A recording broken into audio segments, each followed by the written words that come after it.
हाँ दोस्तों, अपन लोगों ने देखो अभी तक बात करी कि भारत को एक फेडरल नेशन क्यों बनाया गया। जैसा मैंने आपको बताया, फेडरल कंट्री वो कंट्री होती है जिसमें एक बार में एक से ज्यादा सरकारें रूल करती हैं, इस कारण हम उसे फेडरल कहते हैं। और जिस देश में एक बार में केवल एक गवर्नमेंट रूल करती है उसको यूनिलैटरल कहा जाता है। तो भारत को एक फेडरल कंट्री की तरीके से स्ट्रक्चर्ड किया गया, उसका कारण आप समझ सकते हैं। ठीक है, अब हम ये आते हैं वॉट। देखो, हम लोगों ने डिस्कस किया था फेडरलिज्म क्या होता है, देन उसके बाद हम लोगों ने डिस्कस किया था फेडरलिज्म के फीचर्स क्या होते हैं, और उसके बाद हमने डिस्कस किया था उसके दो काइंड्स, कमिंग टुगेदर और holding together federation. Now moving another topic, हम लोग यहाँ पर अब ये सीखेंगे कि what makes a India federal nation. ऐसा क्या कारण था जिसके चलते भारत के कॉन्स्टिट्यूशन मेकर्स ने भारत को एक फेडरल नेशन बनाना बेहतर समझा।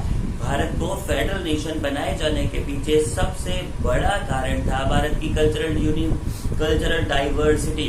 देखो, भारत एक ऐसा देश है जहां कल्चर के हिसाब से हम लोग हजारों तरह की संस्कृतियां भारत में मौजूद हैं। कहीं पर तमिल, कहीं पर तेलुगु, कहीं पर राजस्थानी, कहीं पर पंजाबी। क्या आप उम्मीद करते हो कि अलग अलग तरह के इन लोगों को एक जैसी सरकार पूरे भारत से एक साथ चला पाती? नहीं ना। यही बात भारत के कॉन्स्टिट्यूशन मेकर जानते थे। इस कारण भारत की कल्चरल डाइवर्सिटी को अकोमोडेट करने के लिए और भारत के लोगों की यूनिटी को बनाए रखने के लिए भारत को एक फेडरल नेशन बनाने का डिसीजन लिया गया, जिसका मतलब एक गवर्नमेंट, सेंट्रल गवर्नमेंट होगी जो पूरे भारत को चलाएगी, एंड देन उसके बाद भारत को छोटे छोटे पार्ट्स में डिवाइड कर दिया जाएगा। Let's take a easiest example. मान लो एक सेठ जी है जिनके पास एक बहुत बड़ी बिल्डिंग है। अचानक से सेठ जी तो गुजर जाते हैं। सेठ जी के जाने के बाद उस बिल्डिंग को उनके दो बच्चों में बांट दिया जाता है। अब आप जरा ध्यान से सोचो कि क्या वो बच्चे अच्छे से उस बिल्डिंग को चला सकते हैं? नहीं ना। तो प्रॉपरली उन बच्चों को अपने नीचे कुछ आदमियों की हेल्प लेनी होगी और उन आदमियों को भी अपने नीचे कुछ आदमियों की हेल्प लेनी होगी। ठीक वैसे ही जैसे आपके स्कूल में एक प्रिंसिपल सर होते हैं, फिर वाइस प्रिंसिपल सर होते हैं, फिर उनके नीचे हेड होते हैं, देन उसके बाद अलग अलग जने होते हैं, और फिर उसके नीचे इस तरीके से सेम ऐसे के ऐसे 130 करोड़ के भारत को केवल एक सरकार से चलाया जाना पॉसिबल नहीं है। ये आप समझ सकते हो, क्योंकि इतने बड़े लेवल पर, इतने लार्ज लेवल पर, ऑलमोस्ट पूरे यूरोप से भी बड़ी पॉपुलेशन हमारे यहाँ मौजूद है। तो आप ये मान के चलो, इतने बड़े लेवल पर क्या एक सरकार पूरे भारत को चला सकती है? तो आंसर क्या होगा?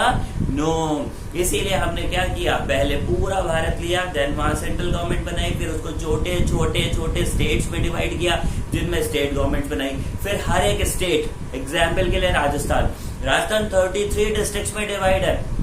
राजस्थान का लेटेस्ट डिस्ट्रिक्ट प्रतापगढ़ था, ठीक है, जो अभी नया बना। ठीक है, राजस्थान में टोटल 33 डिस्ट्रिक्ट है, जैसे गंगानगर हो गया, हनुमानगढ़ हो गया, बीकानेर हो गया, झुंझुनू हो गया, जयपुर हो गया, चित्तौड़गढ़ हो गया, ऐसे करते हुए 33 डिस्ट्रिक्ट हैं। अब जरा सोचो, इन डिस्ट्रिक्ट्स को भी किस में डिवाइड किया जाएगा? फर्दर फिर लोकल एडमिनिस्ट्रेशन में, जिसके दो पार्ट्स होंगे, अर्बन और रूरल अलग से।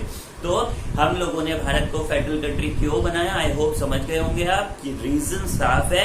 कारण भारत की कल्चर को बनाए रखने के लिए और भारत के लोगों में यूनिटी को इंक्रीज करने के लिए भारत को एक फेडरल नेशन बना दिया गया।